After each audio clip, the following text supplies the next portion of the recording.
James Cagney, Olivia de Havilland, Jeffrey Lynn.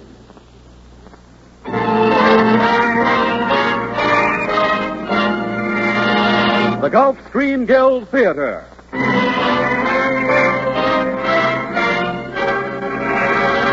Your neighborhood Good Gulf dealer and the Gulf Oil Companies welcome you to the Gulf Theater, the one place where you meet all your favorite stars.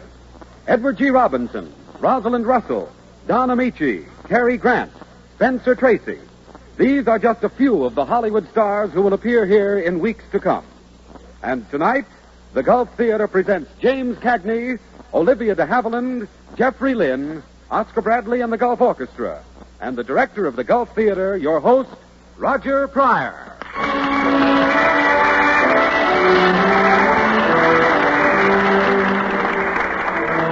Good evening, everyone. I got a real thrill when I saw that on-the-air signal flash a few seconds ago, because tonight's play is one that I've always wanted to produce here in the Gulf Theater. It's a story by Ursula Parrott called Next Time We Live, all about what happens when a career girl and a newspaper reporter fall in love. And the cast? Olivia de Havilland as Cicely, a college undergraduate, Jeffrey Lynn as Tommy, and Jimmy Cagney in the role of a newspaper reporter. The action of the story takes us clear around the world, and you can bet some of the scenes took a lot of rehearsal.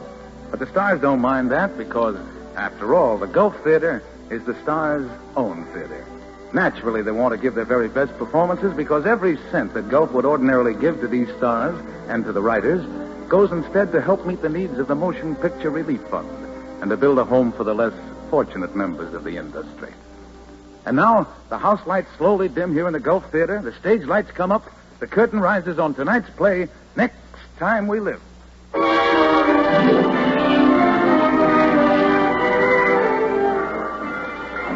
Train 14, Albany local, leaving on track 6. Better get aboard, miss. The train leaves in 3 minutes. Yes, but I'm waiting for someone. Cicely. Albany. You're Cicely.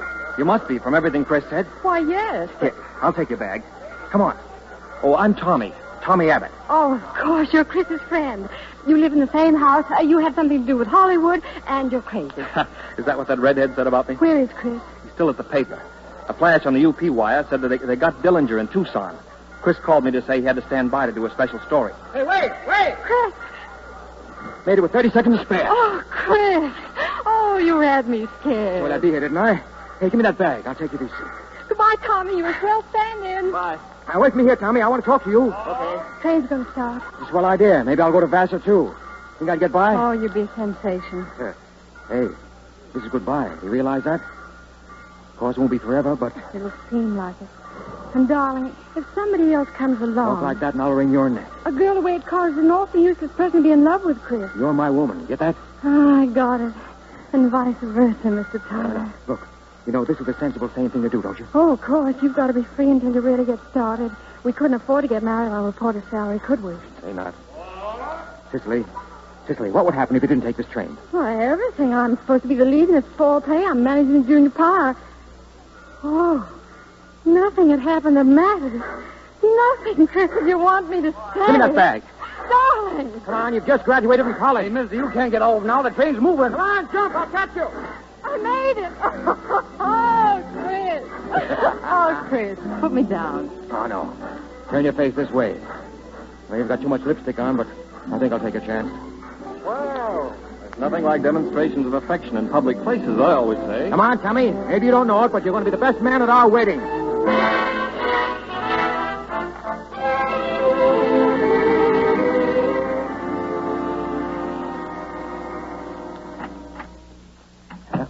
There, Mrs. Tyler.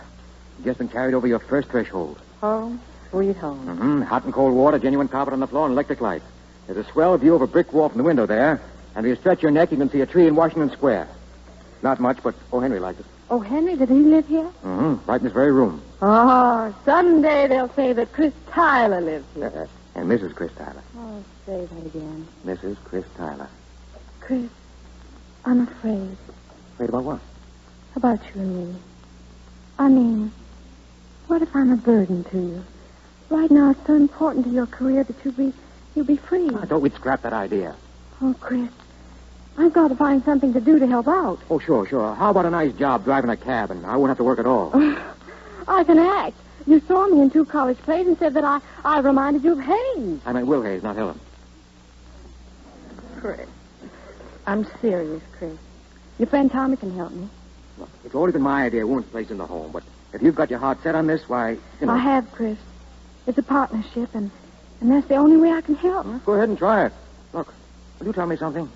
What made you decide to get off that train? You asked me to. Well, what made you say yes? Oh, I knew a long time ago I'd say yes whenever you asked me. There's never been anyone else for me. Oh, darling. Oh, I love you. That's the only thing that matters in my life. Now and always.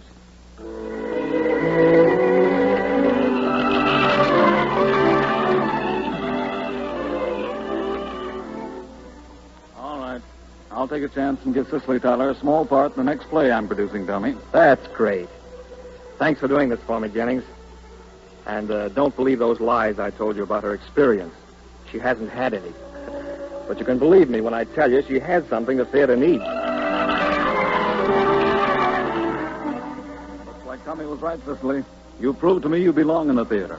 You're not just a stage-struck girl. Oh, coming from a producer like you, Mr. Jennings, that means a lot. There's an important part in my new play that you can have, if you'll promise to work hard. You know I will. Thank you, Mr. Jennings.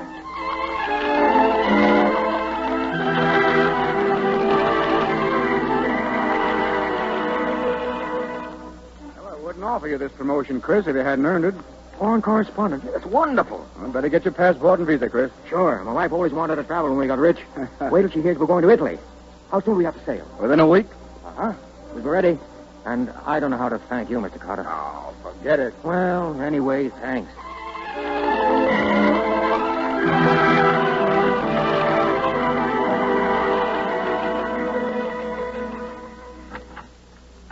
Chris! Darling, I've got the most I've got something to tell you and knock your eye out. George can wait. This can't top this. Look, we're going to Rome next week. Rome? Yeah, Carter just told me. How do you like it? You're the wife of a foreign correspondent. We're a success, honey. We're on our way. Rome, then maybe China, Turkey, Tokyo, wherever there's action. New people, new places. This is the most important thing that's ever happened to us. Rome, China, Turkey, Tokyo. You'll have to get out of that play right away. Oh, but Chris, listen. What's the matter? Oh, look, darling. Now, please don't be angry, but I don't think I'd be an expense for one thing. Nonsense. I got another raise. You don't have to work anymore. But, Chris, I can't get out of my contract that quickly, and Jennings offered me a part in his new play today, and that's what I wanted to tell you. So that's it. You'd rather stay in that show than go away with me. Oh, no, Chris, no. Oh, I should never have let you go on the stage in the first place. Never should have let me. I get it. The same old story. Reporter marries actress. She makes more than he does. It goes to her head. Career becomes more important than her husband, and she runs out on him. That's a lie, Chris. It's the truth, and you know it. Oh, Chris, stop. Oh, and I couldn't wait to get home to tell you. Oh, what are we saying to I each other? don't know. It wasn't me saying those things. I've been proud of what you've done. Honest, I have. I know you have. Well, You've been wonderful. it's just that it kind of hit me right between the eyes, me going away and you staying here. Just thinking about it made me feel sick all over. What's it going to be like when I really have to be without you? Tell me one thing. I have to know. Am I all you want of women in the world? You're all I want of women in the world. The whole wide world. That's the one thing I'm sure of. Oh, then nothing can hurt us, darling. Because you're all I'll ever want of men.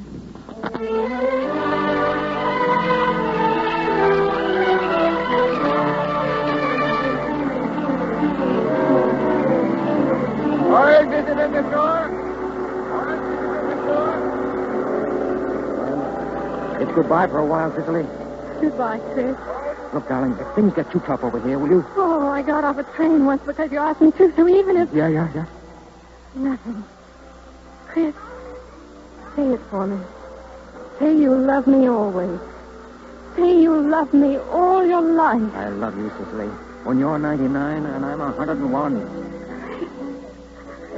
Goodbye, darling. Goodbye. So long, sweet. So long.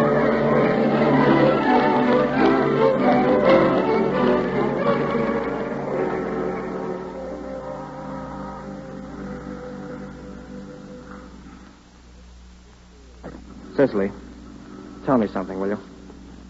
Whose career were you thinking of when you decided to stay behind? Yours or Chris's? Tommy, I didn't think I'd be much help in Rome if I were more or less sick for months. And Chris would have to worry about doctors, and he couldn't get pasteurized milk for the baby. Oh. The most adequate thing I can think of to say is just, oh. Naturally, Chris doesn't know. And you mustn't let him know, Tommy. Don't tell Chris. Promise me. Cicely, sometimes I think you're the wisest of women. And sometimes I think you're just a little girl with a head full of romantic nonsense. A baby. No, I won't tell Chris.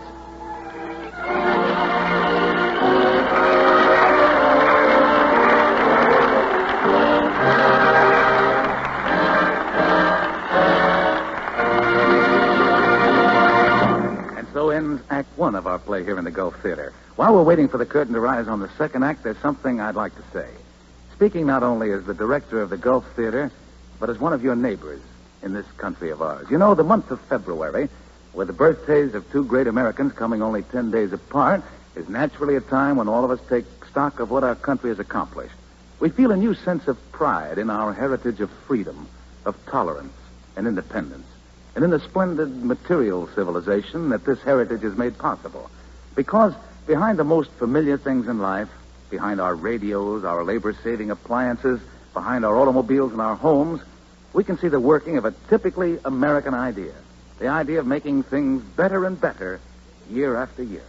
Manufacturers have put armies of scientists to work on great research programs so that their products can be constantly improved. You see the results in the electrical industry, in foods and clothing, and in transportation of all kinds. Gulf is proud to be part of this peaceful march of progress, made possible by progressive American manufacturers in many industries. In our own field, motor fuels, lubricants, and other petroleum products, Gulf promises you the best that its technical men and its workers can produce.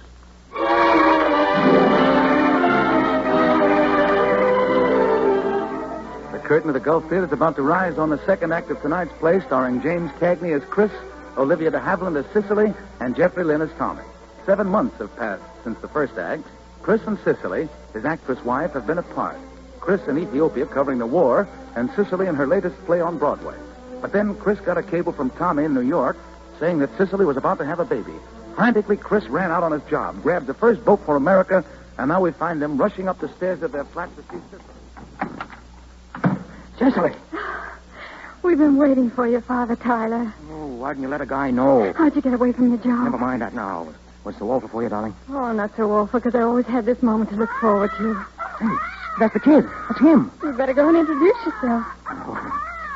Hello, fella. I'm your old man. You know me? What's his name? Chris, same as yours. We call him Kit for short. That's a pretty husky kid. All right if I touch him? You might try. He's all warm. Kind of like milk toast. Oh, did I do that? No, he's just hungry. Oh. What do you feed him? Oh, really, darling? And you a college man. Well, nobody ever thought to tell me. Chris, oh, my sweet. You won't ever go away again, will you? Oh, no, not a chance. This kid's going to be raised right. Best of everything. I'm going to tell my paper I won't work anywhere but New York.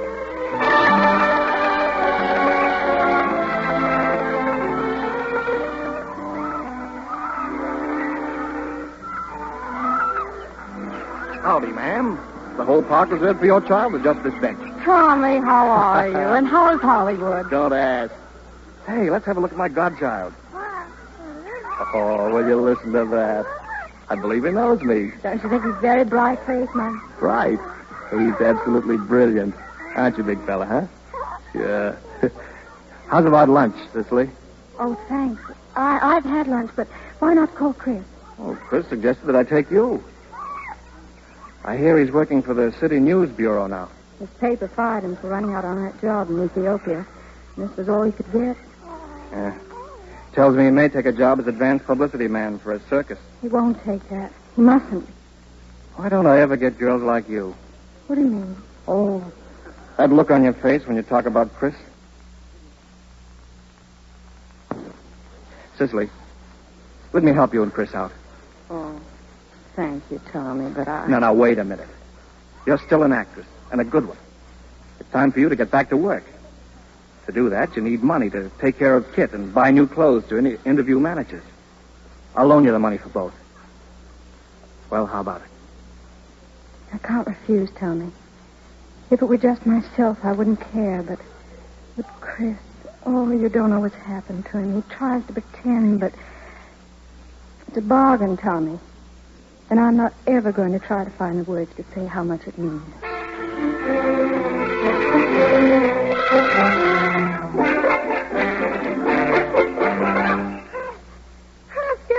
What's the matter? What's happened? Look, a contract, Chris. A 6-month contract at $150 a week. Contract to do what? Act? A damn part. Think what it means. A nurse with Kit, the back rent paid, and... Mm-hmm. All this came just about in time, didn't it? Chris, aren't you glad about it? Yeah, sure, I'm glad. Well, isn't it wonderful? Mm-hmm, yeah. Well, it's wonderful for you. Oh, darling. Cicely, while you were out, I made up my mind to take that circus job. Oh, Chris, you can't. You're a newspaper man. It'll pay the rent and get a nurse for Kit, won't it? But, darling, if you wait... I've waited long enough. I'm not going to sit around and let my wife support me. Time I got wise to myself. I've been thinking I was a big shot because I used to be a foreign correspondent. And all the time I've been a flop as a husband and a father. Oh, Chris, please don't take that circus I've got to, job. Cicely. Don't let's talk about it anymore.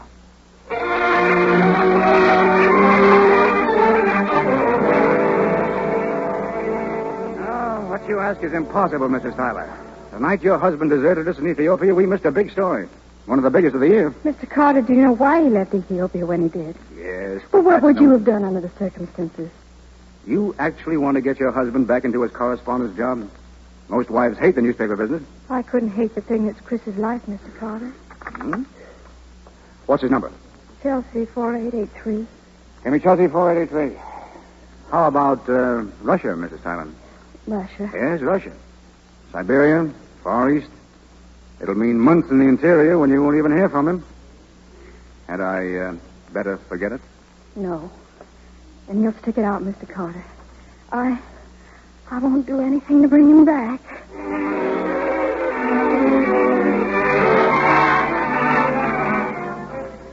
Trial of Moscow. New purge looms in Soviet regime as prominent government officials were today brought to trial. Places, curtain. Nervous, Cicely? Yes, Mr. Jennings. You needn't be. There's your cue. Good luck. Trial of Canton, China. The city was bombed from the air for the 7th day. It is estimated that 1,500 civilian lives were lost and Beautiful performance, Cicely. Beautiful. Oh, was it all right? All right. Cicely Tyler, you're a star.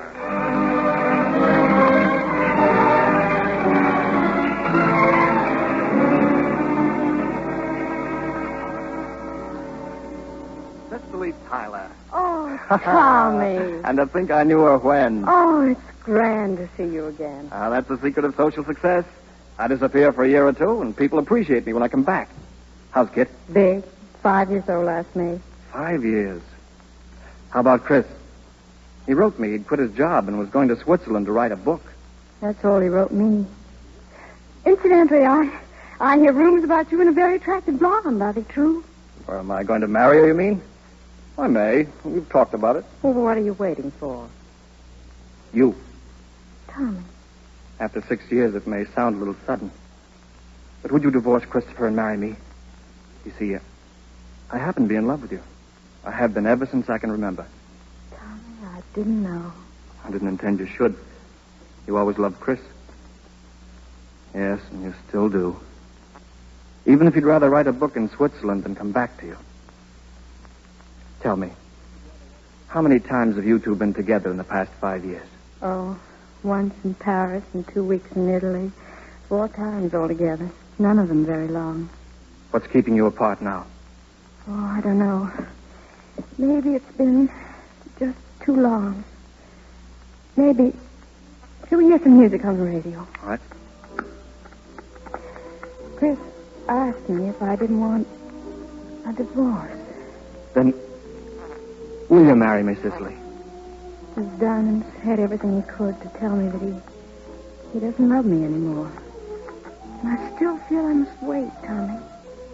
I'm not sure that I know what for, but but I must wait. Why did you turn off the radio? The night before Chris and I were married, and I thought I was going back to college, they played that song, the Biltmore. Oh, Tommy, we had so much, Chris and I. How did it ever turn out like this? I don't know. Listen, before it's too late, let me do one more thing for you. Suppose we both go to Switzerland to find Chris and find out.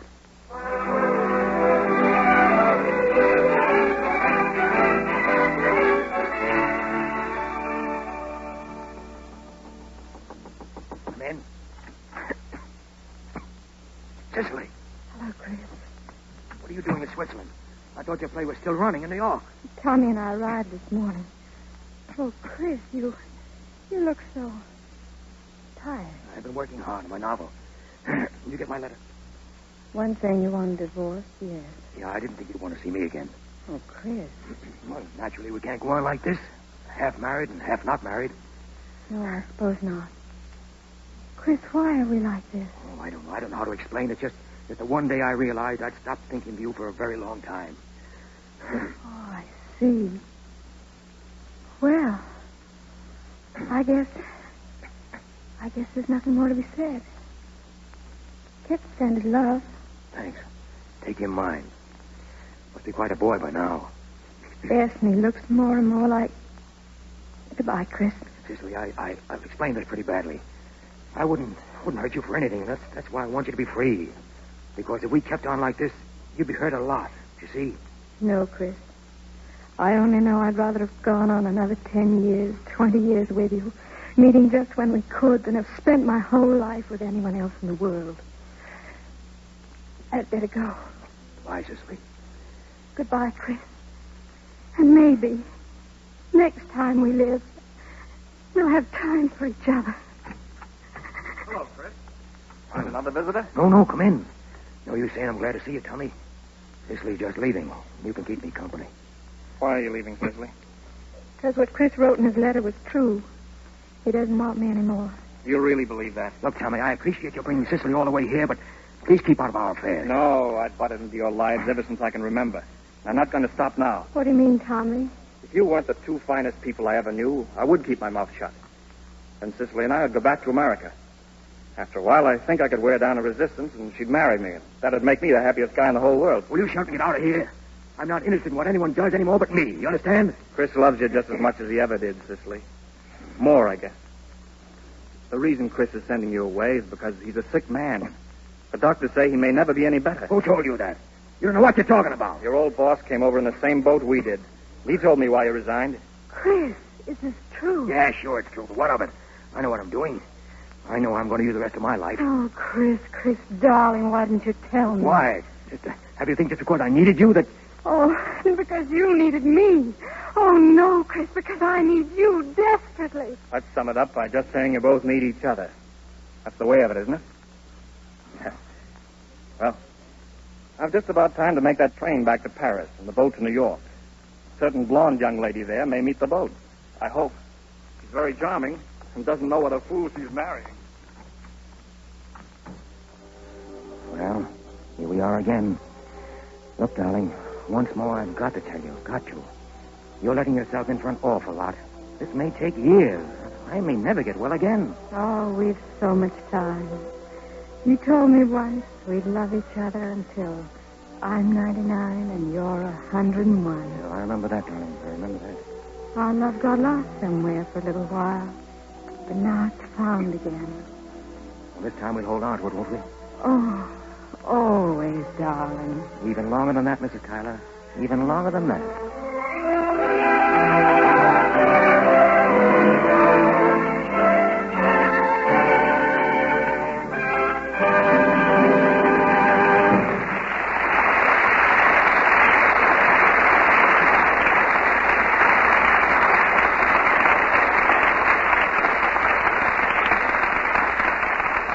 Thank you, Olivia, Jimmy, and Jeffrey. Thanks for a swell show. And now it's time for our good old Gulf question box.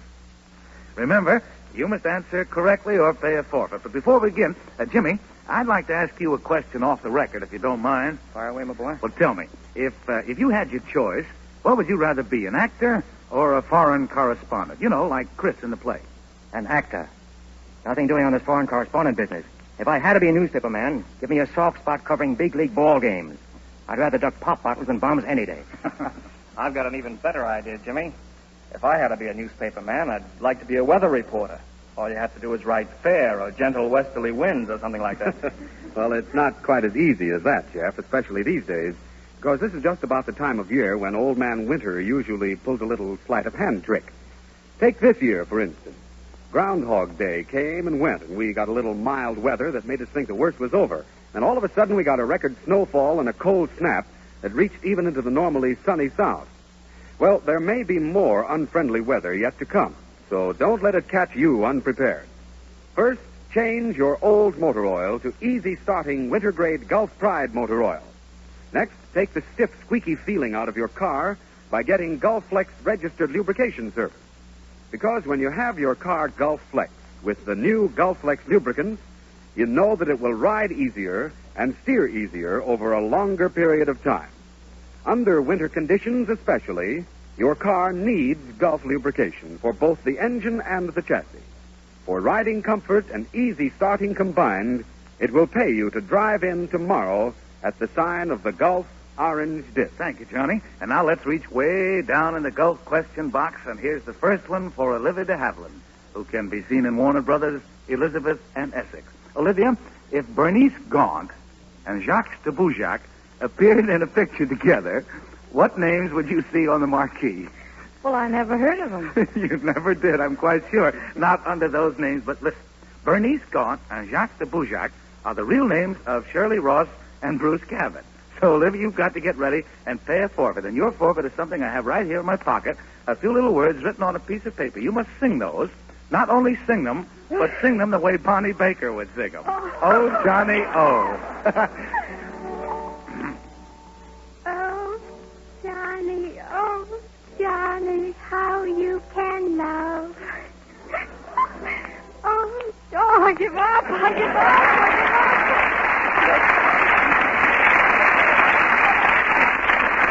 Thank you, Olivia de Havilland. Thank you.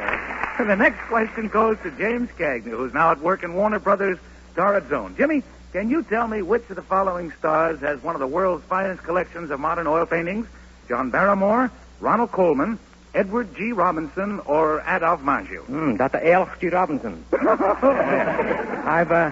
I've seen his collection. It's really wonderful. Edward G. Robinson is absolutely right, Jimmy. I wish you'd missed that because I want you to sing Oh Johnny, too. Well, anyway, Edward G. Robinson will be here in the Gulf Theater next Sunday, along with Joseph Kalia, Isabel Jewell, Leatrice Joy, and, of course, the music of Oscar Bradley and his Gulf Orchestra. Now, just time for a question to Jeffrey Lynn, currently appearing in Warner Brothers. It All Came True. Jeff, tell me, what was the first all-Technicolor picture? All Technicolor. All Technicolor. Uh-huh. I think I got you there. Oh, no, I've got it. I read it in a magazine the other day. Oh, you did? It was, The Black Pirate. The Black Pirate is absolutely right, Jeff. And thank you very much.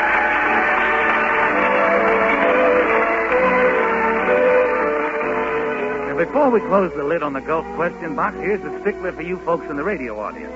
Now, what would you do if you were trapped in your own house face-to-face with a maniac gangster armed with a .32 automatic? Well, that's exactly the situation that Edward G. Robinson finds himself in next week in the Gulf Theater. The gangster is Joseph Kalia, and you can bet the story's a mighty exciting one. So join the stars of Hollywood in listening to the Gulf Theater next week and every week at this same time. Until then, this is Roger Pryor saying good night, everybody, for your neighborhood Good Gulf Dealer.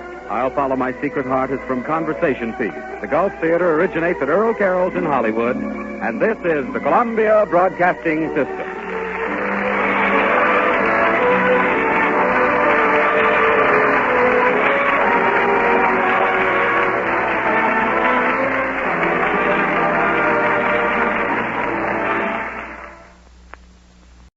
Edward G. Robinson, Joseph Kalia, Isabel Jewell, Leatrice Joy.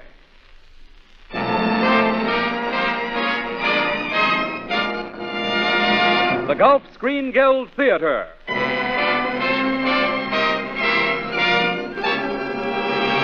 Your neighborhood good golf dealer and the Gulf Oil Companies welcome you to the Gulf Theater, the one place where you meet all your favorite stars. Don Amici, Rosalind Russell, Jack Benny, Jean Arthur, Spencer Tracy. These are just a few of the Hollywood stars who will appear here in weeks to come. And tonight, the Gulf Theater presents Edward G. Robinson, Joseph Calleja, Isabel Jewell, Leatrice Joy, Oscar Bradley, and the Gulf Orchestra. And the director of the Gulf Theater, your host, Roger Pryor.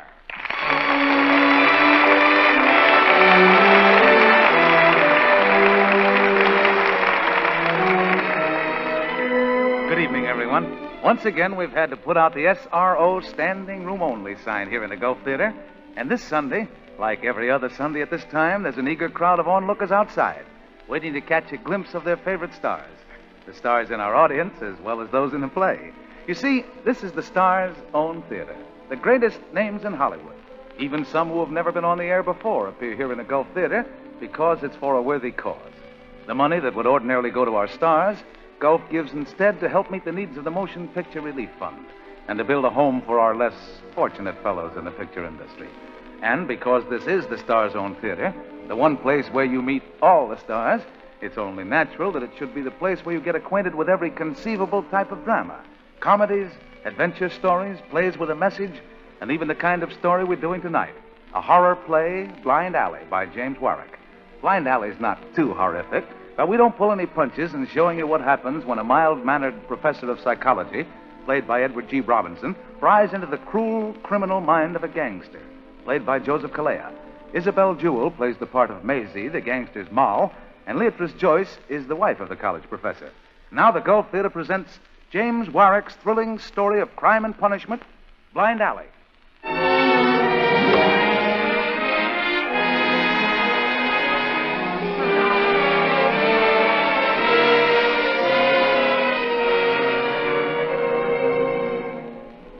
I am William Anthony Shelby, professor of psychology at a Midwestern college. Mr. Shelby and I were sitting quietly at home one evening last June, talking over the end of another school term. The nurse whom we have for our little boy was upstairs putting him to bed. Mr. Shelby was saying... I've definitely made up my mind, Will. Oh, you have, eh? Mm-hmm. This summer you're going to take a real vacation. You're going to forget classwork, lectures, and profound essays on what makes people tick. Well, where do you want me to go? What do you want to do? Now, don't start to psychoanalyze me, Will. All you'll ever prove is that I've been a neglected wife ever since last September. Oh. Now, I have an unsuppressed desire to know what it's like to have you all to myself for the next 3 months. Listen, Will. Isn't that the front door? Yes, Mary, it did sound like it. I'll see who it is. Just stay right where you are, mister. Oh, there you walking here. Take it easy, lady. What are you doing here? Stand over there, mister.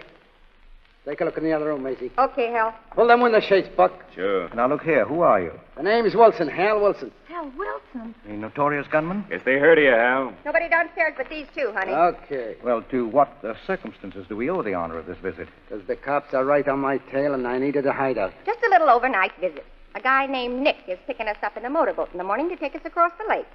The dame's okay, honey. Guy's clean, Hal. Okay. Go back in the car, Buck. Pull it around the back of the house where it won't be seen. Sure. How many are living in this house, mister?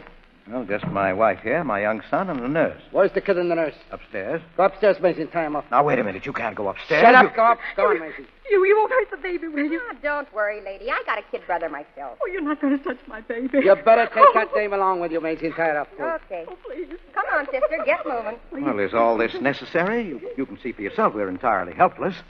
I can't afford to take chances, mister. And if I catch you at any funny business, I'll fix you so you won't get no second chance. Now, that goes for you, the dame, and the kid. It's up to you, buddy, so watch your step.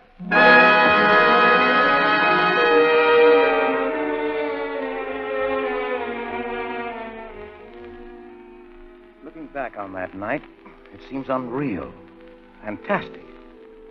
We were at the mercy of a desperate, cold-blooded killer.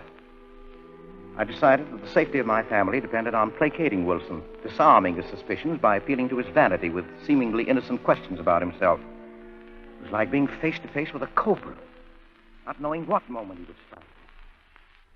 You ain't trying to get funny with me, are you? You're too nosy, just like the cops. Well, the police are interested in your crimes, Wilson, but I'm a psychologist, and what I want to know about is something different. Such as what, Professor? Well, things like his boyhood, the dreams. That's a lot of baloney. Say, Professor, I had a dream the night before last, and Now, listen, he ain't interested in what you dream. Now, look, Professor, tell me something, will you? Ever heard of anyone having a dream more than once? The same dream, I mean. Yes, many people have recurrent dreams. What does it mean?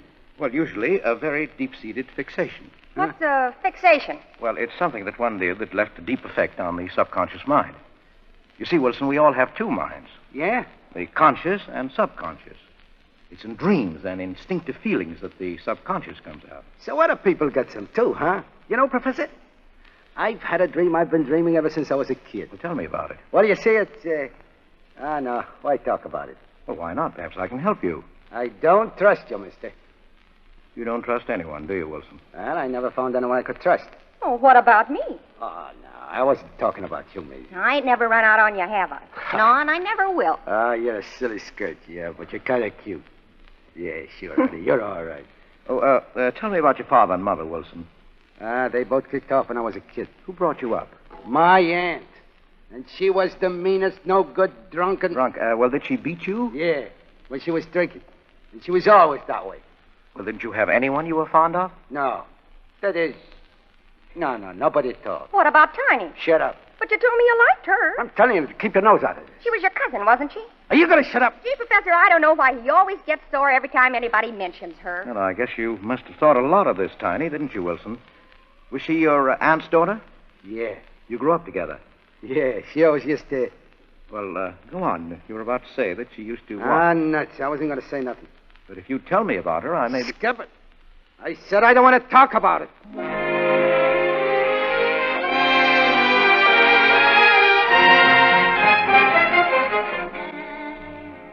The situation, already bad enough, was further complicated by the untimely arrival of Fred Landis, one of my students who came to bid me goodbye. Wilson forced me to admit Fred, and then proceeded to taunt the boy over his helplessness. Fred, young and hot-headed, threw caution away and... You think you're pretty tough, don't you? And smart, too. You better keep that trap of yours shut, wise guy. I suppose I don't like being told? Now, don't be a fool, Fred. Do as Wilson says. Let him shoot his mouth off, Professor. Look at him. Scared stiff. Sure, I'm scared. But don't kid yourself. It's not you I'm scared of. Oh, no? No. Just give the credit to that gun of yours. How brave would you be without it? That's the one thing you ain't going to find out, sweetheart. It's just what I thought. Get over by the wall. Come on, move. Wilson, what are you going to do? I'm going to teach the scholars chump a lesson. You're yellow, Wilson. I've been wanting to take a crack at one of you rara saps for a long time. Wilson, listen. So you think I'm yellow, do you? Sure you are. Well, wise guy, this'll teach you how yellow I am. Oh!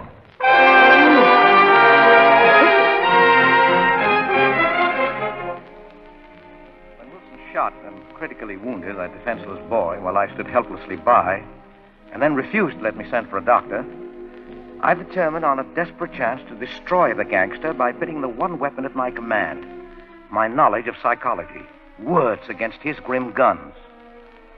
For the 4 long hours that followed, I plagued Wilson with questions in a ceaseless effort to gain his confidence and break down his mental defenses. In some measure, I succeeded, because the next morning, the girl, Maisie, came down the stairs worried and angry.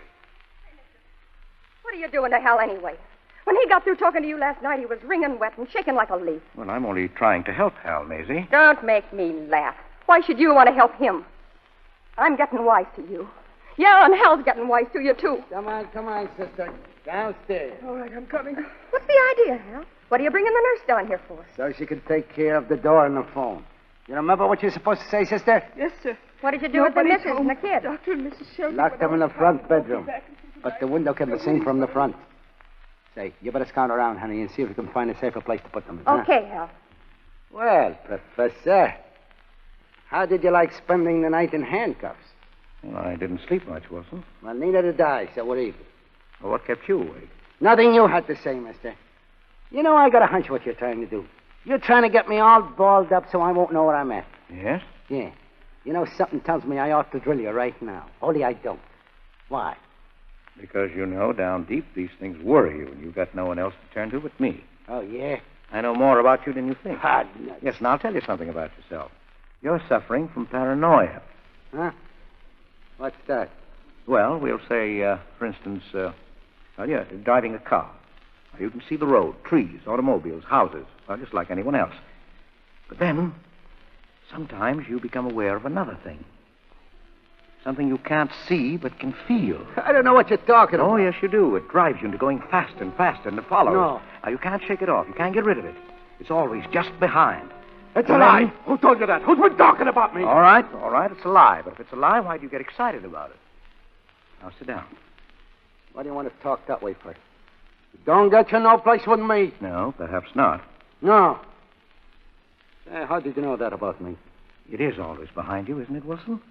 Yeah, it is, Doc. It almost drives me nuts. And it kind of moves. Moves. How? I don't know. It's sort of like it was swinging. Ah. Well, that's the same impression you get from that pillar of stone in your dream, isn't it? As though it were high and swinging. As though it were always just about to crush you. Yeah. You know, in the dream, it's like I was running like blazes. I couldn't get away from it. Well, have you ever had a feeling that is an almost instinctive sensation? There's something horrible, something in the shape of a girl or a woman who's about to spring on your shoulders from behind and above you. Don't, Doc! Now, have you? Yeah. Is it always a girl? Yeah. Oh, I don't know. Say, Doc, can you... What's that noise? You are jumpy. Only your girlfriend, Maisie, coming down the stairs. Oh. What do you want, Maisie? The missus and the kid are safe. I found a big room in the attic. Say, where's that nurse? Huh? The nurse, Hal. She's gone. Gone. Snap out of it, Hal. She's made a getaway. Quick. Out of the back way, kid. Get Buck. Don't shoot unless you have to. I'm going out the front as soon as I tie this guy up. Okay, Hal. Now listen to me, mister. If that nurse gets away, I'm going to get that kid of yours down here and let him have it. Then your wife, then you. Now get that great mind of yours working and figure out a way around that one.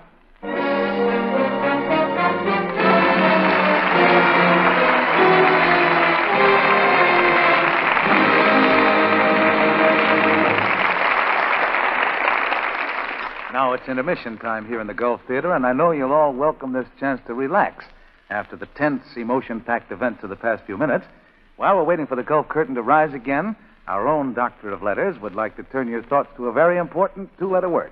All right, Dr. John? Thank you, Dr. Raj. Folks, all of us know certain individuals whom we refer to by using the word my. For instance, my doctor, my lawyer, or my druggist. Now, these people are usually our neighbors. We do business with them, and we have a real feeling of friendship toward them. We know that they have our best interests at heart. Well, in much the same way, most people who use Gulf gasolines or Gulf motor oils speak of the neighborhood good Gulf dealer as my dealer. Because when you stop at the sign of the Gulf orange disc, you feel at once that your good Gulf dealer wants to be helpful, that he wants to speed you on your way to a safe and carefree journey, even if it's only downtown and back again. He's glad to have you stop, and he wants you to be glad you did. That's why the service he gives you is not a matter of routine, but of friendly, personal interest. And that's why the products he sells are Gulf quality products, famous with thousands of motorists. And that's why it pays, in dollars and cents as well as in satisfaction, to make the good Gulf dealer your dealer.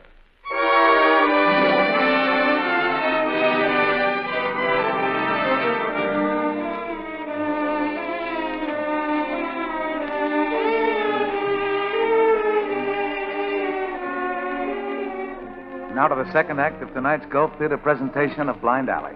Al Wilson, notorious gunman, played by Joseph Kalea, and his gun moll, played by Isabel Jewell, have made an overnight hideout of the home of Professor William Shelby, portrayed by Edward G. Robinson. The gangsters have left the house to find the family nurse who just escaped their guard. Meanwhile, they left Dr. Shelby tied to a banister. I stood there, tied to the banister, waiting for Wilson and the others to return. In reality, they were back in a few minutes. Buck and Wilson had caught the nurse before she had been able to give the alarm. Moaning and sobbing, she was taken upstairs by Maisie. Wilson's hands were shaking as he unfastened the rope that bound my hand. You know, Professor, I never had nothing like this happen before. And I'll take good care it never happens again, mister. Yes, but it will happen again. It must happen again and again, as long as that something follows you and drives you into going faster and faster till you can't think. Till nothing matters except that horrible thing swinging behind you, always just behind you, swinging. It's a lie. It's a dirty old liar. Well, why don't you say something? That hit me, didn't you, Wilson? You know why? You're scared. You're like a man running down a blind alley in the dark. Suppose I am. What are you going to do when you reach the end? The place where you can't go any farther? I'm going to shoot and keep on shooting. Oh, no, don't delude yourself. What do you mean? You're on the run now. You can't stop to think. You have to depend entirely on your instinctive reaction. Sooner or later, that's going to fail. And when it does, you're not going to wind up in any blaze of guns and glory. You're going to crack up. Crack up? You mean I'll... Quick, Wilson, the cop, right behind you. Wait! Say, what are you trying to do? Make it suck it out of me? No, I'm merely trying to show you what I mean. Now, you had a mental picture of a cop in that window, and your reaction was automatic. You whirled round, gun in hand. Sure I did. But suppose there had really been a cop there. When you turned, ready to shoot, the cop suddenly became someone else. Someone else? Yes, Buck or Maisie or Tiny, for instance. That would be a nice mess, wouldn't it? You pull your gun on a cop, and he suddenly turns into Tiny. You couldn't shoot him then. But in that split second, the cop could shoot you, and he would, Wilson. Junk. How could a cop turn into Tiny? Why did you beat that nurse so badly? Because she ran out. Oh, no, Wilson, that wasn't it. Now, who did you see when you looked at her and started to hit her?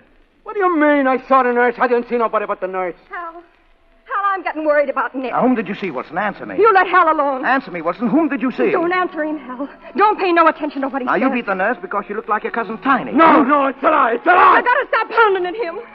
Hal, honey, look at me. Don't listen to him. Don't listen to him. Keep away from me.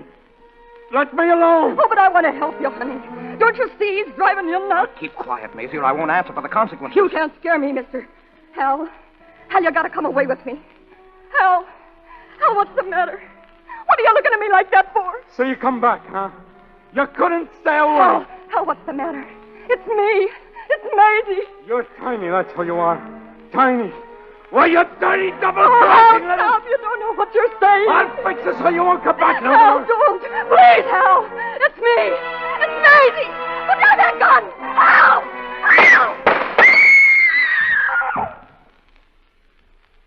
Wilson.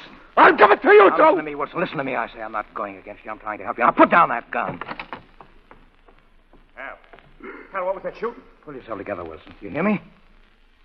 You understand what I'm saying? Maisie. She's dead, Hal. Huh? What? What did you want to knock her off? Knock her off? Knock who off? Maisie. Oh, her. Cause you had it coming. But that's got nothing to do with you, Buck. Get back in the car and stay down till Nick comes here. Do you hear me? Okay, Hal, okay. Nick ought to show any minute now. She looks quiet, don't she? She was a nice kid. As good a kid as you'd hope to find. I don't know. I can't figure it. I can't figure nothing. Well, why don't you say something, Professor? What are you standing there looking at me for? You killed her for the same reason that you beat that nurse. What about that dream of yours?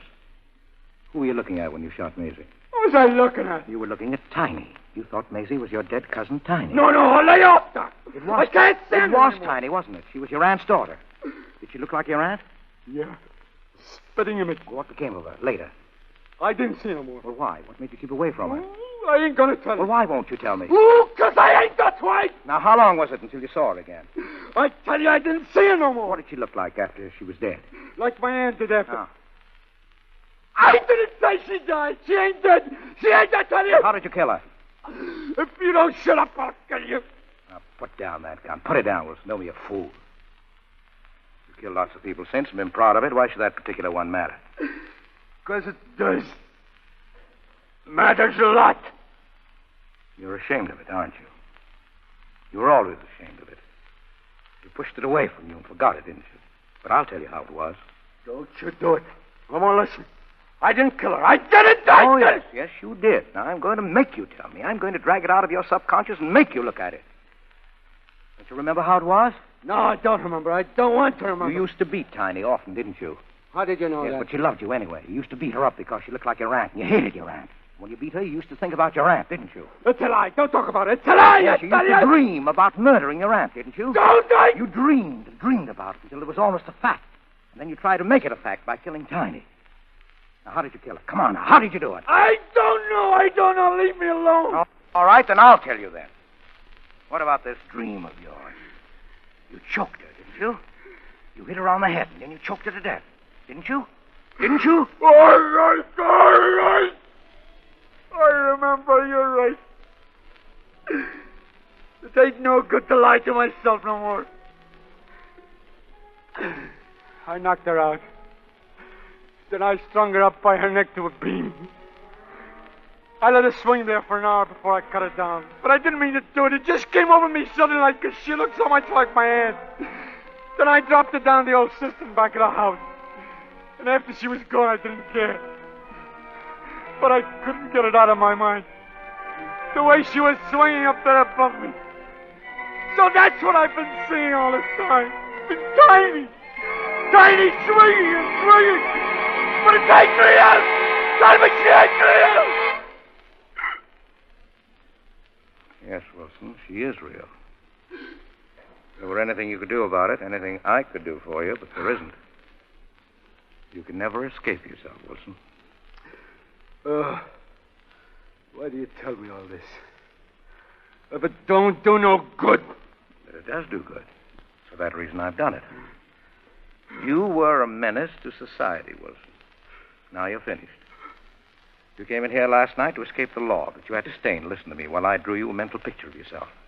And that picture of yourself as the unbalanced mess you really are, and not as the big shot you've always imagined yourself, has destroyed you just as surely as though I'd blown your brains out. Why, you dirty double-crossing, you... Go ahead, Wilson. Try to kill me. Well, you can't even shoot now, can you? I've been telling you the truth, and you know it. I've been holding up a mirror of your life. Now take a look in that mirror, Wilson. Maisie is a man, tiny.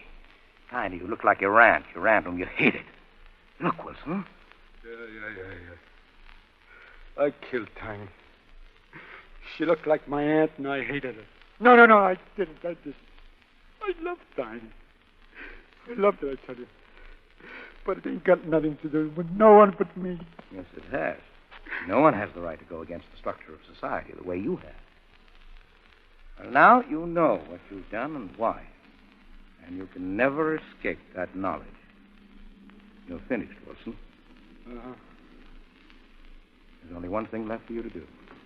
Al, here's Nick with the boat. Come on, let's beat it. You and Nick get going. But ain't you coming with us? Get out, you hear me? Get out! Get out! Okay, Al. I'm going. Well, why didn't you go, Wilson? I guess you're right. There ain't no place to go. Here's my gun, Doc. Go on, take it. I got it coming. You won't? No, Wilson. You have to do it yourself. Myself? All right. I guess I can take it. So long, Doc.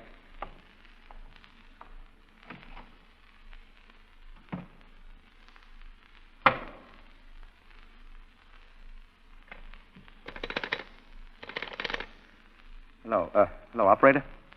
Operator, let me have the police. Hello, this is Professor Shelby. Will you come out right away? A suicide case. Hal Wilson is dead. Yes, thank you. I'll be waiting. Lord.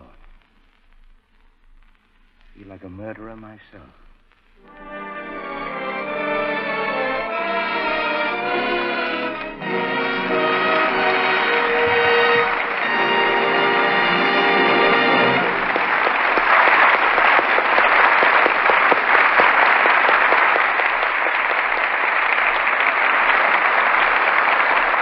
Thank you, Eddie, Isabel, Joe, and Leatrice. Thank you for a brilliant performance. You know, folks, up until now, Eddie Robinson has asked all the questions on this show. But now that the play is over, well, now it's my turn. What do you mean, Raj? Well, Eddie, it's now time for the Gulf Question Box, the time when I ask our stars questions about Hollywood. And you must answer correctly or pay a forfeit. But before we begin, tell me, Ed, how was your trip to New York? Absolutely great, Raj. I spent a lot of time with my friends, and I really enjoyed every minute of my stay. Even the blizzard and all that snow? Oh, yes, even the snow. And, boy, we had plenty. Yes, so I heard. And I guess they've had all they're going to get. Winter's just about over. Don't say that, Raj. No, Johnny, why not? Never bet on the weather, because just when you think winter's about over, zingo, you get snowed under. Winter may be almost over according to the calendar, But there are some mighty unfriendly days yet to come. And not only that, but every automobile owner knows that his car still feels the effect of the unusually bad weather that's passed. So tomorrow, give your car a special checkup at your neighborhood Good Gulf dealers. Change your oil to the correct seasonal grade of Gulf Pride motor oil. Get after those stiff, squeaky places in the chassis by getting Gulf Flex registered lubrication service. Because when you have your car Gulf Flex with the newly developed Gulf Flex lubricants, you know that it will ride easier and steer easier longer. After a hard winter like this especially, all cars, up north and down south too, need the protection of Gulf Flex lubrication service and of Gulf Pride motor oil. Be sure you drive in tomorrow where you see the sign of the Gulf orange disc at your neighborhood Good Gulf dealer. Thank you, Johnny. And now for our Gulf question box. First question goes to Isabel Jewell, who's just completed a role in Irene for RKO. Now, Isabel, you better get it right or you're going to have to pay a forfeit. Tell me, what star made the following song a hit by singing it in a picture? You don't get a forfeit from me. I know that. That's Good Ship Lollipop and Shirley Temple's The Girl. Absolutely right, Isabel. Oh, you got it right. I had a 12 forfeit all fixed up for you. Well, our next question goes to Leatrice Joy. Leatrice, you come over here, because you have to tell me what stars are associated with the following roles. Now, the first one is Dr. Kildare. Oh, Luas. Yes, that's right. Well, the next one is Alexander Graham Bell. Donna Meese? That one. Now, this next one's a little tougher. Look out. Mr. Deeds. Oh, Gary Cooper. Oh, say. I don't know. I think I got a couple of ringers in here this afternoon, Johnny.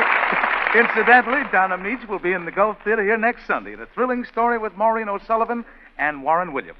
Now, the next question goes to Eddie Robinson, who will soon be seen in his greatest picture, Dr. Ehrlich's Magic Bullet, made by Warner Brothers. Eddie, name 3 pictures that deal with a specific period in the history of our country. Let me see. 3 of them. 3 of them. Mm-hmm. Abe Lincoln in Illinois. Well, that's 1, yeah. Union Pacific. 2. And, I got it now. well, I guess that's about all. I guess I'm stuck. Only 2? Well, now, Yeah, Eddie, 2. what We about must have what? 3. Yeah, you have to have 3. What about Gone with the Wind? Oh, and God, the Gold yes. Rush, Yes, Virginia yes, City? of Oh, course. lots Now more. I- Oh, wait a minute. Don't go away.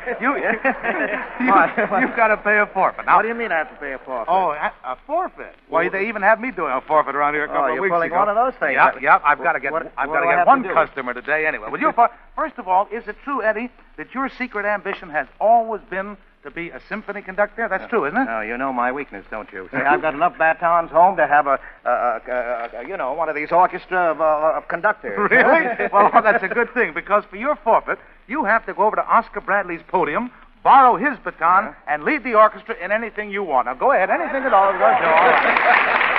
Eddie Robinson as a symphonic conductor. First symphony, anything you want. Now, every man for himself. 1, 2, 3, 4. Come on, get off with your mouth, boy. Oh, boy. Sing it now. Thank you, Eddie Robinson. And while we're still in the mood for questions, here's a stickler for you folks in the radio audience. Suppose you were an American in Paris without money, without a passport, pursued by secret police, and in love with a foreign spy. What would you do, huh? Well, Don Amici finds himself in that predicament next week when he appears here in the Gulf Theater with Maureen O'Sullivan and Warren Williams. So be sure to listen, won't you? And until then, this is Roger Pryor saying good night, everybody, for your neighborhood Good Gulf dealer. Joseph Kalea's latest picture for RKO is Full Confession, and Edward G. Robinson may be heard each Tuesday evening in his own radio series, Big Town, broadcast over this same network. The Gulf Theater originates at Earl Carroll's in Hollywood. This is the Columbia Broadcasting System.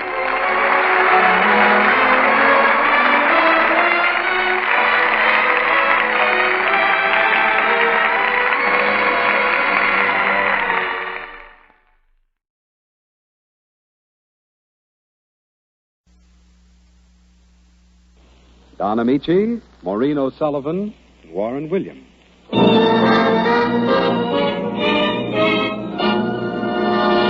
The Gulf Screen Guild Theater.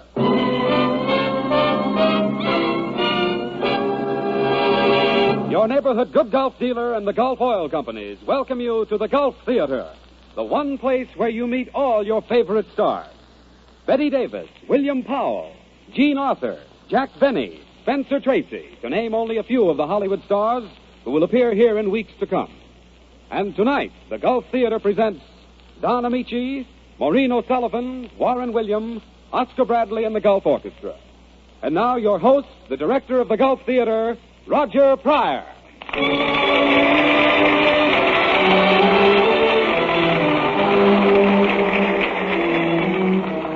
Good evening, everyone. Here on the stage of the Gulf Screen Guild Theater are three of the grandest people who have ever appeared before a camera. Don Amici, Maureen O'Sullivan, and Warren William. Although all three are working hard in pictures, Warren on the set right next to mine, they gladly gave up what spare time they had to rehearse for tonight's play. As you know, the money the stars would ordinarily get for appearing here in the Gulf Theater, Gulf gives instead to help meet the needs of the Motion Picture Relief Fund and to build a home for the less fortunate fellows in the picture industry. Tonight's play is Winter in Paris, a brand new story by Steve Fisher. Don Amici plays the part of a young American, Charles Mitchell Lewis. Maureen O'Sullivan as Kathy, his sweetheart. And Warren William appears as the American Embassy attaché, George Conley. Now, on with the play.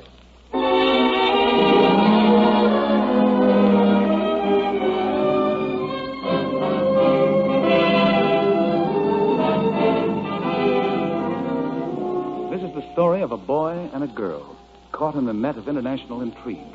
It might have happened anywhere, anytime. For us, the story begins at the American consulate in Paris. George Conley, attaché at the consulate, is talking to young Charles Mitchell Lewis, who has dropped in to see him. Don't tell me I'm dreaming, Mitch. Don't tell me you've come in for a visa, that you're sailing for home. No, not a chance, Conley. You're wrong again. I don't know what I'm going to do with you, Mitch. You've been hanging around Paris for 3 months now, ever since you got back from Spain. You can't get a job. Your money's almost gone. Well, Don't argue with me. I know it is.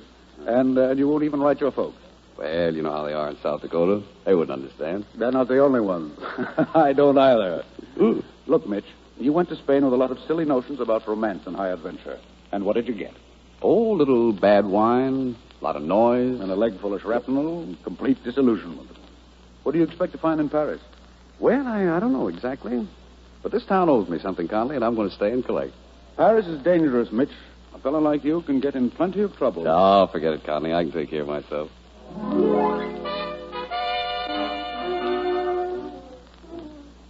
Your name is Mitchell Lewis. You are American. Why have you come to us? Because I haven't had a full meal in almost a month. Because it's the middle of September, and I'm tired of sleeping in the park at night. And my leg starts aching when it rains. Is that enough? Yes, but I must warn you. For success, we pay well. For failure, death. Yeah, I understand. 2 weeks from now, a special agent will leave Moscow on the Paris Express. That agent will carry important papers. We want those papers at any cost. I understand. Anything else? Your first assignment will be very pleasant. Their agent happens to be a woman.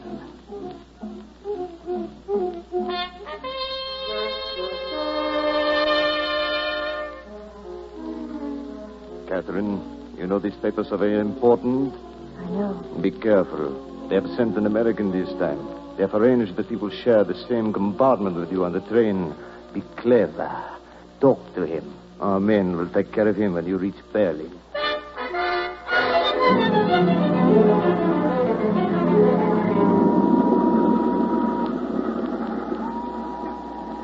May I ask you for a match, monsieur? Sure, of course. You bet. There you are. Merci. Something funny? Oh, no. Just suppose you didn't smoke. We'd still be sitting here. For hours, maybe. I couldn't even ask you what your name is. My name is Catherine. Catherine, huh? Well, mine's Mitch. Oh. You French? Half French, half Russian. Oh, I see. My mother died, and I've been visiting my father's family in Moscow. Now I'm going back to Paris again. Right through to Paris? Mm-hmm. Well, say, that's great. Me, too. I'm going through to Paris, too. Right.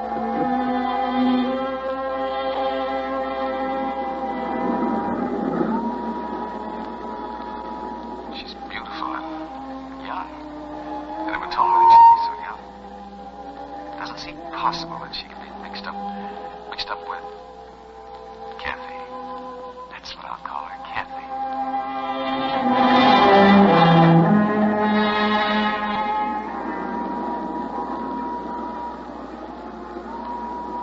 He's very nice. Something happens to you when he smiles. I wish that he would just... Oh, no. I mustn't wish. I mustn't think. I mustn't. Mitch...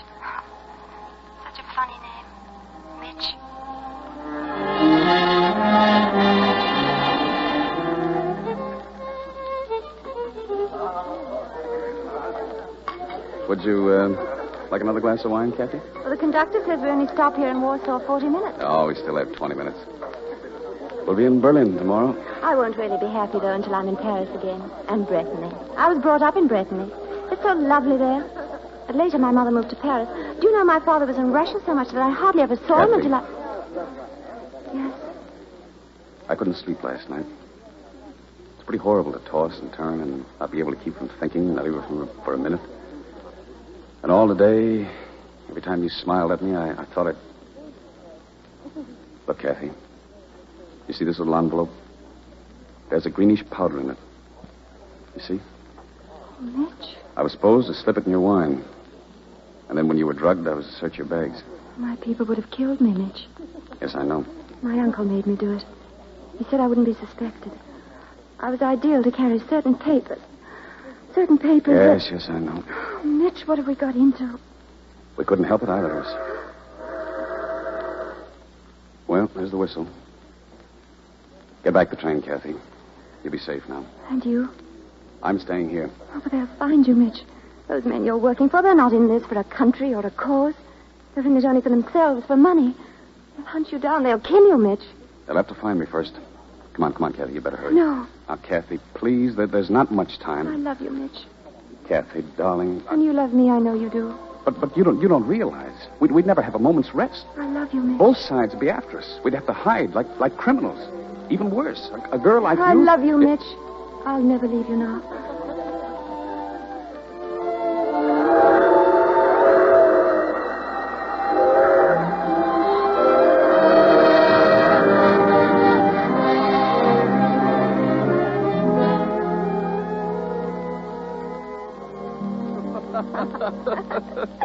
Well, I still don't know the Polish for ID. But we're married, Kathy. And you haven't even mentioned a honeymoon. Say, how would our bank balance look if we had our money in the bank? We have 8,000 francs between us. 8,000? Well, say, that's a lot of money. That's over $400. Uh-huh. Where would you like to go, Madame? Berlin, perhaps? No.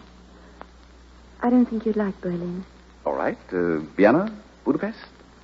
They're both too small. Don't forget we have to hide. Which leaves us Paris, I suppose, huh? Oh, Paris would be wonderful to hide in. Yeah, but they'll be watching the buses and the trains, you know. Gee, if we could think of some way of getting in... Mitch, have you ever traveled by barge? By barge? Oh, now, don't be so superior. Whole families live on barges all the year round. They'd never think of looking for us on a barge. Well, all right. Paris you want, Paris has got to be, even if we go by barge. Now, is there anything else? Mm-hmm. I love you, Mitch.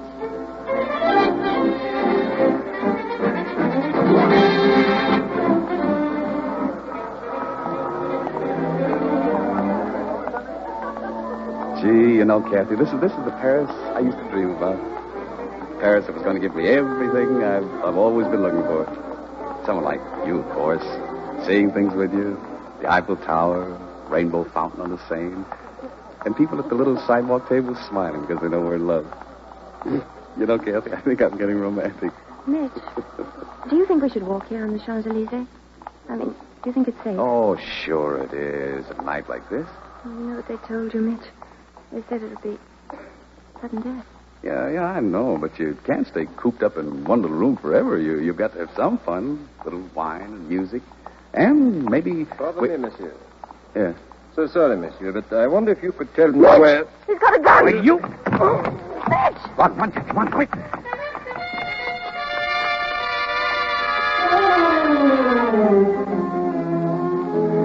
Keep back in the shadows, Kathy.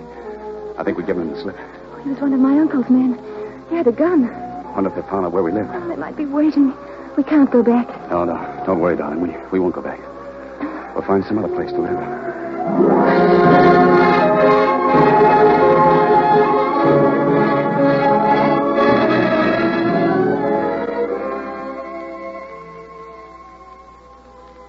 You know, I'm getting so I sort of like this room, Kathy. Of course, it's not as nice as the last one we had, but it's much better than that one we had in the Montparnasse. Mitch, do you think maybe they'll stop looking for us? Oh, sure they will. Are you frightened, Kathy? Not when you're here. Are you happy? What do you think? Me? Oh, I think... Well, I think that Paris must be made of magic. Even in a gloomy room like this, even with the shades drawn, the light creeps in and somehow your hair gets to be all gold. And I'm the richest man in France. Chérie. Don't answer that. Open for the police. Police? Oh, well, that's nothing to be afraid of. We're not hiding from the police. Just a minute. Good afternoon, monsieur. Routine examination. May I see your passport, please? Oh, well, sure, of course. I've got them right here. Yeah, here they are. This is mine. And madame's? My wife? She's French. Not according to his passport, monsieur. What? It was issued to her as a Russian citizen. A Russian? But right, Mitch. This visa was good for only 2 months, madame. You must report to the local precinct tomorrow.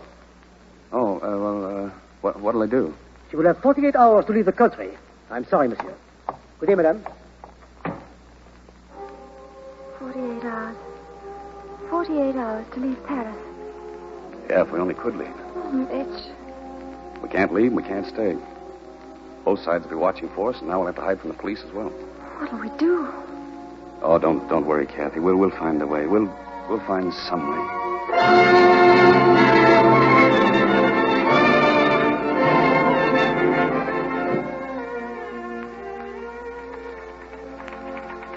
Don't thank me, Mitch. That's what the consular service is here for. And I'm glad you've come to your senses. When do you sail? Well, I don't know for sure, Conley. I've written Dad for some money, but I thought I might turn in my passport and get one for myself and my wife. Your wife? Well, I'll be... Oh, why wasn't I invited to the wedding?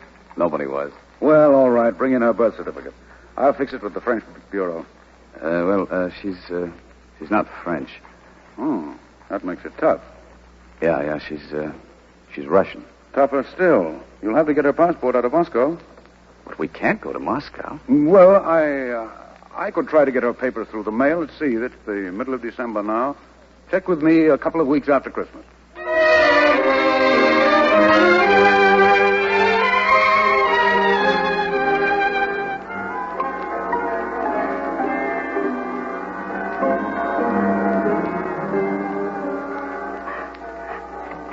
Merry Christmas, Kathy. Hey, what's the idea, young lady? Sitting in the dark... Crying on Christmas? Hold me tight, Mitch. Hold me very close. Sometimes when I'm here all alone, I think all sorts of things.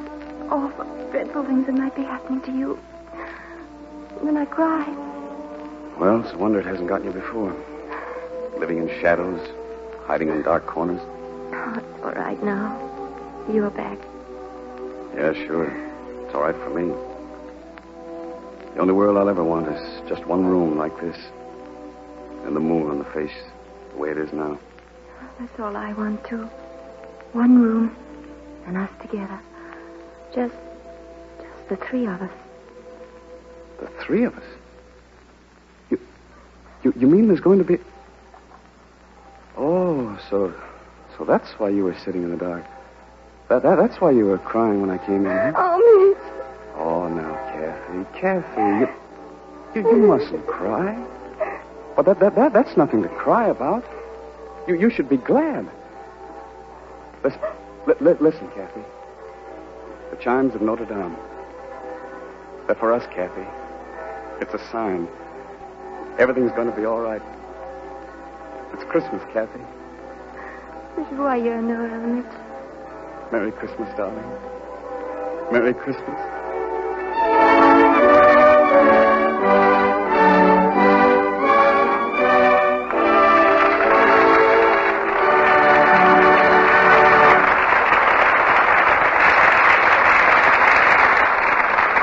So, ladies and gentlemen, while we're waiting for the curtain to rise on the concluding act of one of the most real, most human love stories ever presented in the Gulf Theater, suppose we listen to a bit of real, down-to-earth philosophy. John? Thank you, Roger. Folks, there's an old story about a man who wanted to save money on the feed for his horse. And every day he gave him less and less nourishment until just when he thought the experiment was a great success, the horse died. Well, nowadays we use automobiles instead of horses, and we know enough not to skimp on the quality of the gasoline that we feed our motors. Our cars take us a long way for a very few cents worth of fuel. And it's well worth a little extra care to stop where we get really top-quality gasoline, at the sign of the Gulf Orange Disc. Because when you see the Gulf Orange Disc ahead of you on the road, you know that behind it there stands a peaceful army of workers and scientists. An army that is pledged to give you more performance, greater satisfaction, and greater value from every gallon of Gulf No-Nox that goes into your tank. That's why the Gulf people are not concerned with any one advantage alone. For instance, you'll be delighted with the anti-knock performance of Gulf No-Nox gasoline, and you'll also be delighted with the mileage and power and quick starting that it gives you. It pays you in every way, not just in one way, to stop at the sign of the Gulf Orange Disc and to make the good Gulf dealer your dealer. Thank you, John. And now for Act Two of the Gulf Theater production, Winter in Paris, starring Don Amici as Mitchell, Maureen O'Sullivan as Kathy, and Warren William as George Conley.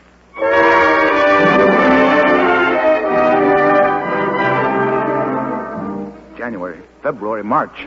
The first 3 months of 1939 go by. Radios are blaring, people muttering the threat of war. And still Mitch and Kathy, his wife, remain in Paris, trapped, hunted by police and secret agents. Mitch, half mad with worry and despair, makes almost daily visits to the consulate. Early in April, we find him in Conley's office again. But it's been over 3 months, Conley. There must be some way of getting a passport for my wife. You've got to do something, I tell you. Don't you think I've been trying? Don't you think I... Sorry, Mitch, I didn't mean to snap at you. This European situation's getting me, too. Been working night and day. Oh, and I know I've been a pest, but... Forget it, old man. All we want to do is get back to America. We've got to get back now. Kathy's going to have a baby. Oh. Well, I'll let you know the minute I hear. If you want, leave me your address.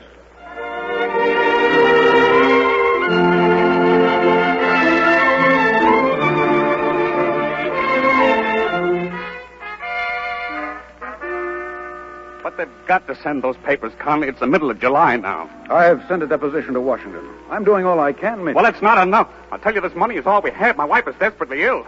We've got to get home or she may not live. Sorry, Mitch. Sorry. You're sorry.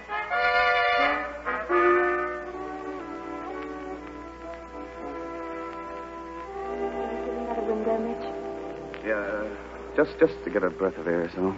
You're watching. You are watching, aren't you? Till then. Oh, now, don't be silly, Kathy. They can't be looking for us anymore. Look, why don't you try to sleep? Paris is so quiet, Mitch. Why is everything so still? Well, because it's August. Lots of people are away. Mitch, I'm afraid. I feel something terrible's happening. Oh, now, Kathy, please try to sleep. Please try to sleep. Close your eyes and then you'll fall right.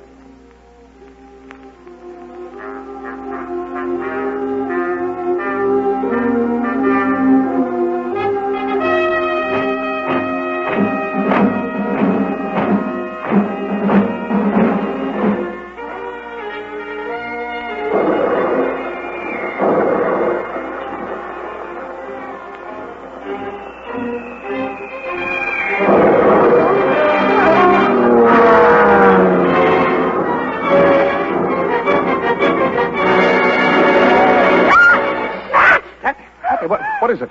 I don't know. I must have been dreaming. I dreamt the whole world was at war. And we two were alone in the midst of it. Oh, now, darling, you must sleep. Here, dear, take some of this medicine. Oh, it's so warm in here. You've closed the window, drawn the shade. Well, I thought maybe the lights from the street might waken you. They never did before. Oh, there's someone down there. Is there? Tell me, Mitch. He's been waiting for a couple of hours, standing near the light. He keeps looking up. They found us, then. Let him come up. I've got a gun now. I wouldn't have a chance, Mitch. No, we've got to get away. I'm sick of running. One shot and we wouldn't have to Oh, run. Mitch, you mustn't. You... Oh. Kathy. Kathy, what is it? Help me up. Kathy, you can't. You can't even walk. Oh, Mitch. Now, Kathy, Mitch, please. I think it... Hurry, darling. The hospital. But how, Kathy? With him down there? There's a door in the back. Get out that way. Help me. Carry me. Kathy, if anything happens to you... Carry me, darling. We'll find a cab. Oh, let's hurry. Hurry.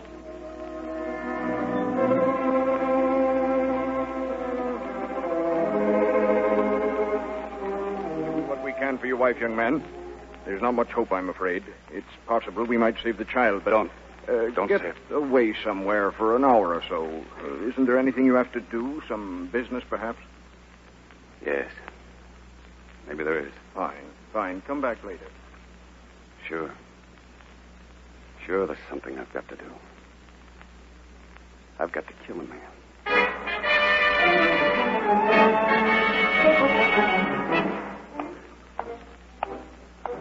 Will you marry me, Kathy? We'll never have a moment's rest. I love you, Mitch. Both sides will be after us. We'll have to hide like criminals. Even worse. But I love you, Mitch. I'll never leave you now.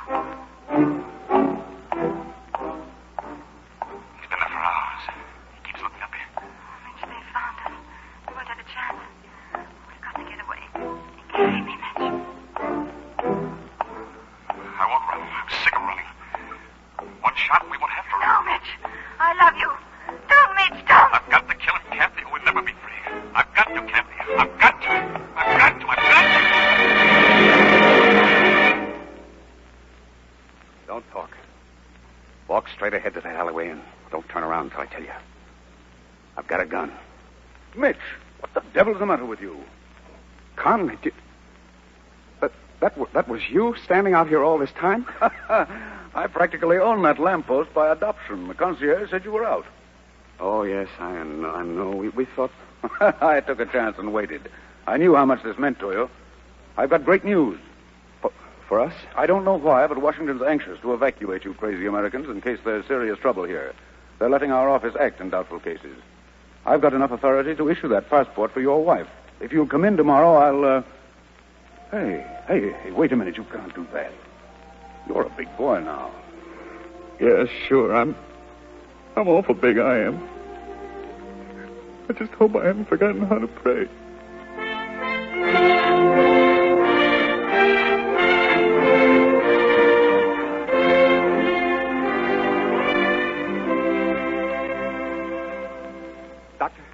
Doctor, I've got to see her right now. Is everything... Man, she has a chance, a great chance. You can go in to see her.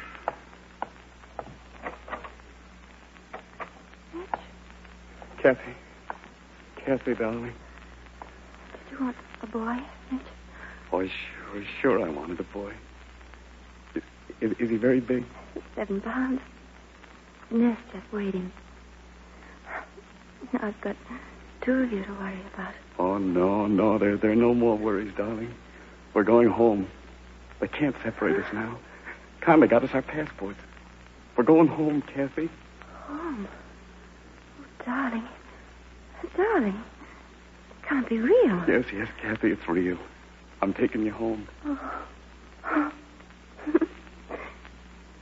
That's silly. I've forgotten the date. And it's his birthday. It's September 3rd. We sail just as soon as you're strong enough. Please get well quick, Kathy. We'll come back with him someday, won't we? Oh, sure, Kathy. Of course we will. After all, I still owe you a winter in Paris. And now, will you try to rest, Kathy? You know, you've just got to get well. What did you say, Kathy? Oh, I love you, Mitch. I love you.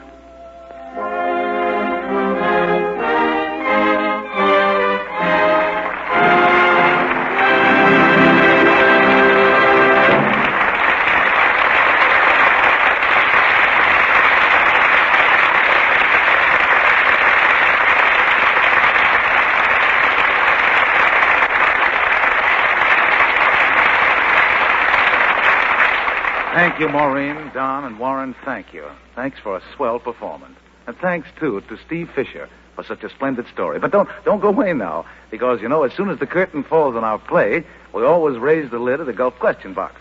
So you get ready to answer my questions or pay your forfeit. Roger, Warren Williams just suggested a good forfeit for me in case I miss. Oh, well, now, I usually think up the forfeits, Maureen, but what is it? Well, if I miss, I'll make a noise like an egg and beat it.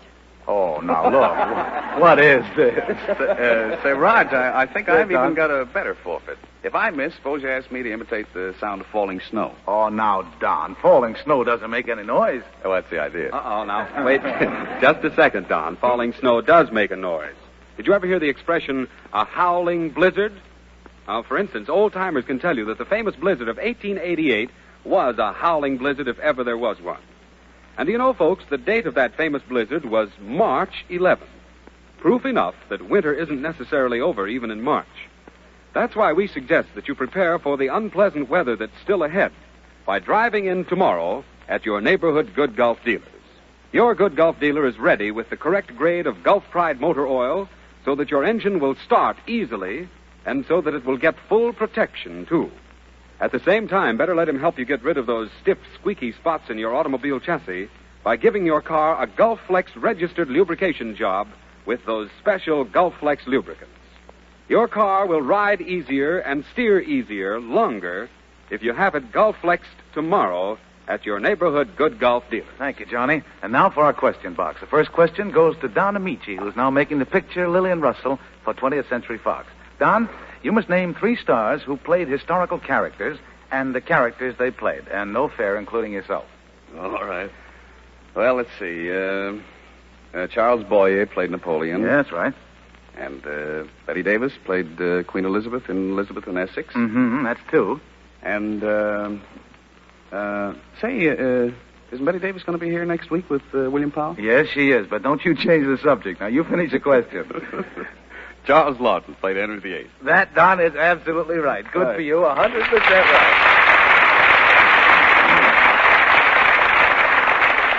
Our next question goes to Maureen O'Sullivan, soon to be seen in MGM's Pride and Prejudice. Maureen, the new picture, Swiss Family Robinson, was taken from the book of the same name.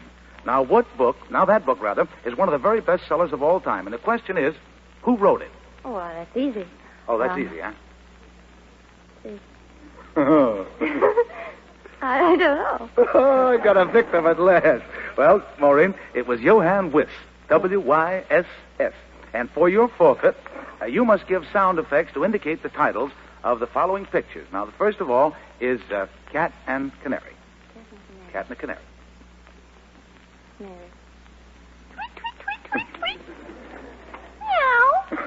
yum, yum, yum. That's one of them. And the next is 4 Wives. 4 Wives. I do. 4 Wives, yeah, that's right. 4 Wives, that's one. And the last one is The Lone Wolf Strikes Back. Lone Wolf Strikes Back. Oh, no, that's Tarzan, isn't it? Yes. Well, anyhow. Oh, that's very good. That sounds like Tarzan, and it also sounds like a plug. That's good for you. And remember, folks, next week in the Gulf Theater, Betty Davis in her first comedy role with William Powell. So listen to the Gulf Theater next Sunday, and in weeks to come, you'll hear Robert Taylor, Barbara Stanwyck, Carol Lombard, Fred McMurray, Jack Benny, and all your favorite stars. Until then, this is Roger Pryor saying good night, everybody, for your neighborhood Good Gulf Dealer. This is the Columbia Broadcasting System.